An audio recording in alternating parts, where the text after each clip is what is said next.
আসসালামু আলাইকুম সুপ্রিয় দর্শক, আমি ডক্টর মোহাম্মদ তৌসিফুর রহমান। আপনারা জানেন আমি টমোথেরাপি নিয়ে ক্যান্সার চিকিৎসায় টমোথেরাপির ভূমিকা নিয়ে আমি আপনাদের বিভিন্ন সময় বিভিন্ন আহ, উত্তর দিয়ে থাকি। যেহেতু টমোথেরাপি জিনিসটা বাংলাদেশে নতুন, সেহেতু আমাদের সবারই জানার ক্ষেত্রে কিছু ল্যাকিংস আছে। তো সবার ক্ষেত্রে আমি প্রয়োজন মনে করি যে টমোথেরাপি সম্পর্কে সবারই জানার দরকার আছে। তো আজকে আমি সবার প্রশ্নের প্রেক্ষিতে অনেকেই আমাকে প্রশ্ন করেছেন যে টমোথেরাপি অন্যান্য থেরাপি থেকে কোন ক্ষেত্রে আলাদা, বা টমোথেরাপি কি কেন ইউনিক। তো এই বিষয়টি নিয়ে আমার কাছে জানতে চেয়েছেন। তো সেই জন্যই আমি আজকের অনুষ্ঠানটি আহ, সেই উদ্দেশ্যেই আমি বসেছি যে আমি টমোথেরাপি কেন ইউনিক সে ব্যাপারটি আমি আপনাদের সামনে তুলে ধরব। টমোথেরাপি ইউনিক, তার মূল কারণ হচ্ছে এক নাম্বার, এটা সিঙ্গেল ট্রিটমেন্ট ফিল্ড।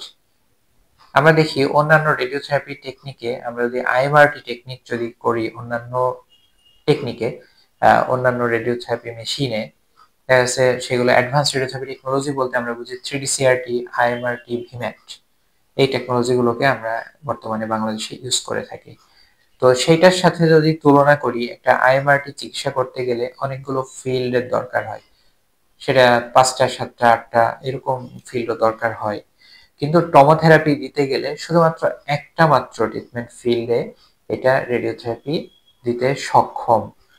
এবং দ্বিতীয় যদি বলি যে এটা শর্টার টেকনিক, এবং এটা খুব মানে শর্টার টেকনিক, এবং এটা অল্প সময়ের মধ্যে ঘুরে ঘুরে এটা চিকিৎসা দেয় 360 ডিগ্রি অ্যাঙ্গেল। অর্থাৎ এটা বাই রোটেশন একটা সিঙ্গেল অ্যাক্সিসের এগেনস্টে কাউসের উপরে যখন পেশেন্টটা শোয়ানো থাকবে তার চারপাশে এটা ঘুরে ঘুরে চিকিৎসা দিবে। এবং এর একটা বৈশিষ্ট্য হচ্ছে real time imaging and adaptability.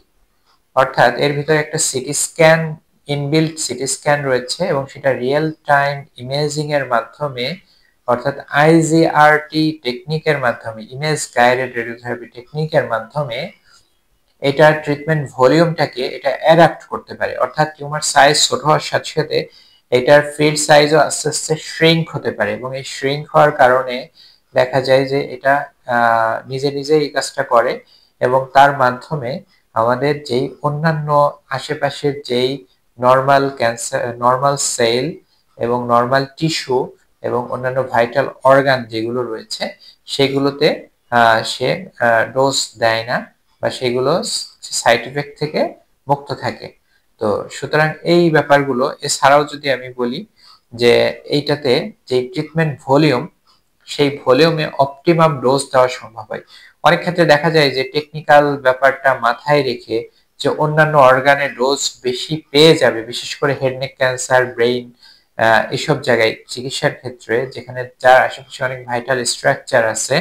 তো সেক্ষেত্রে আমরা ট্রেডিশনাল মেথডে বিভিন্ন সময় দিতে আমরা চিন্তা করি যে এখানে এত ডোজ বিল্ড আপ করা যাবে কিনা, পার্শ্ববর্তী যেই ভাইটাল অর্গান এইগুলোতে অতিরিক্ত ডোজ পেয়ে যাবে কিনা, এবং তার long term duration treatment outcome নিয়ে আমাদের ভিতরে একটা সন্দেহ থাকে। তো সেই ব্যাপারটির ক্ষেত্রে আসলে টমোথেরাপি অবশ্যই ইউনিক, কারণ টমোথেরাপি অবশ্যই এই ব্যাপারগুলোর ক্ষেত্রে অত্যন্ত নির্ভুলভাবে, প্রায় পার্শ্ব প্রতিক্রিয়াহীনভাবে, রিয়েল টাইম ইমেজিং এর মাধ্যমে আইজিআরটি টেকনিকে এবং আইএমআরটি টেকনিক একসাথে ইউটিলাইজ করার মাধ্যমে অল্প সময়ে এবং সঠিকভাবে, নির্ভুলভাবে রেডিওথেরাপি দিতে সক্ষম। তো প্রিয় দর্শক, আমরা টমোথেরাপি সম্পর্কে জানলাম, টমোথেরাপি কেন ইউনিক সেই ব্যাপারটি সম্পর্কে আমরা জানলাম। ইতিপূর্বে টমোথেরাপি বাংলাদেশে না থাকার কারণে দেশের বাইরে মানুষ টমোথেরাপির জন্য যেত।